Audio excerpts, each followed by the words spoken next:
Hey everyone, I've talked a lot about security recently. I've talked about cryptocurrency exchanges being attacked, and I've talked about the need to keep your funds secure.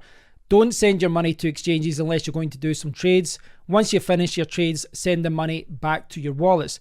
But even in your wallet, if you've got your wallet, even in a cryptocurrency hardware wallet or on a USB stick, there's always a risk of being infected or having malware or being attacked, something malicious happening when you're connected to the internet. And I was reminded of this week. Cameron did a video on his channel. He did a live stream where he talked about a Trojan horse malware that was infected in the Denarius project, and the official wallet was compromised. Essentially what happened was the owner didn't have 2FA on his GitHub account, and an attacker was able to infect the official wallet with this malware. And the malware that was uploaded is very, very scary. So rather than paraphrase what Cameron said about it, here's the clip. So let's talk about another interesting occurrence. A few of you guys know I'm into Denarius. I'm actually only, probably 90 miles from Carson Clock right now. I know he lives down here in SoCal. At least, well, I shouldn't say I know. I believe he does. Same thing with BuzzFeed. Buzz, I don't know if he's going to watch or not. So, but Denarius ended up with a wallet Trojan, AZORult. Now, how in the world did that happen? Carson believes that his GitHub account got hacked because he didn't use 2FA and he used an old password, and somehow or another they were able to hack in. So then they uploaded, get this, they put the AZORult virus or Trojan on the EXE for the Denarius executable wallet. So then anybody that downloaded it and ran it ended up being at risk. And that particular, if you guys look that up, I'll put a link afterwards for people that watch this later. If you look up this Trojan, what's really interesting is it has the ability to steal a lot of stuff. Hey, Chris. Yeah, it was pretty wow. And the thing is that it's a very, very hard to find virus or Trojan, and it's very effective. It can strip credit card numbers from browsers, browser history, and then it also steals the wallet.dat of over 20 different cryptocurrencies. So as Cameron was saying there, this malware, this Trojan horse can strip passwords, it can strip credit card numbers.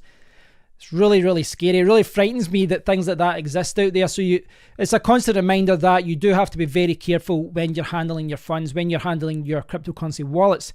Now, if I jump over to the browser here, this is the video that I took that clip from. And I do encourage you to give Cameron a subscribe. Check out his YouTube channel. Cameron's a really, really nice guy, but he's also very knowledgeable and he covers a lot of security topics, a lot of news topics. So check his channel out and show him some love. And the project he was talking about there is Denarius. Now, I'm not trying to single this project out because I think this is the kind of thing that really could have happened to any project. One small human error, one little mistake, an attacker can pounce and take advantage of it and affect the official wallet. It's pretty scary how easy this can happen. But the actual malware is called AZORult. AZORult. I'm sure I'm not pronouncing that right. But if you check out Cameron's video, I'll link to Cameron's video as well. He's got a link to it at the bottom. He's also got a link to Discords, etc. at the bottom there. But I just want to summarize here what this can do. It says it's a Trojan malware that harvests and exfiltrates data from the compromised system. It is installed in the system via first stage malware such as Seamless. The malware searches for the following information and sends it to its C2 server. Saved passwords, such as those from browsers, email, and FTP servers. That's worrying because most people will have sensitive information somewhere in emails or browsers or something. Cookies from browsers and forums, including autofill, wallet.dat files, Skype message history, files from chat history, desktop files, files with specified extensions, which is basically anything that they're looking for, list of installed programs, list of running processes, and username, computer name, and operating system type. That is like every single thing that's private on your computer. It's pretty scary reading about this. It really is scary. So I feel bad for the people involved in this project, and I really do hope that anyone involved in this project wasn't affected, because if you look at the list of things that are infected here, this is frightening. And yeah, it's one of those things. If you look through that malware, I mean, malware can come from anywhere. As far as if you're installing applications in your computer, sometimes even you do a virus scan, it doesn't always catch it. But in the extended video, Cameron talks about this and talks about how when you're installing cryptocurrency hardware wallets and other, like miners and different things, sometimes you have to exclude those files, those exe files. You need to put them into quarantine and say, this exe file is okay. Because Windows Defender, Malwarebytes, all these antivirus solutions, what they normally do is flag up anything to do with cryptocurrency and say that it's risky.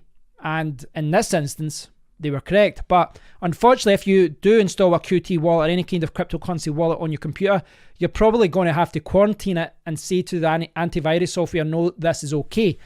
In this instance, it wasn't. But, looking at what this can do, this can infect wallet.dat files, save passwords. This can get everything. This can get the keys to the kingdom. This can get all your sensitive information. It's really scary to me that these types of things exist out there, but they do. So be very careful out there. I'm not claiming to be an expert on this particular malware or any malware, if I'm honest, but it's a constant reminder that when you're handling your funds, don't take any risks. Run antivirus as much as you can periodically if you can. I know this isn't always practical, but maybe maybe once a year or something, you maybe scrub your computer, or maybe have a computer that doesn't really connect to the internet and then use it there to access your funds. But realistically, this, being an official wallet, this would have infected any computer, one that didn't have antivirus, one that had every antivirus out there. This would have caught them out, and it's a little bit scary even thinking about that. So I don't have all the answers to this, guys. I don't know how you're supposed to avoid situations like this when an official wallet is being infected. Yes, you can use cryptocurrency hardware wallets and all that as well, and it is something I recommend, but sometimes projects aren't supported by cryptocurrency hardware wallets, so you have to use a Qt wallet. I don't know what the answer is in those situations, and how you can make it even more secure. I'm not sure. It's quite unfortunate this happened, but I'd love to hear your opinion on this, guys. Let me know what you think about it. Hopefully none of you guys were affected by this. It's a horrible story to read, but thanks again to Cameron. Give Cameron a subscribe and check out his full video if you want his full explanation as to what happened. Until next time, guys, take care.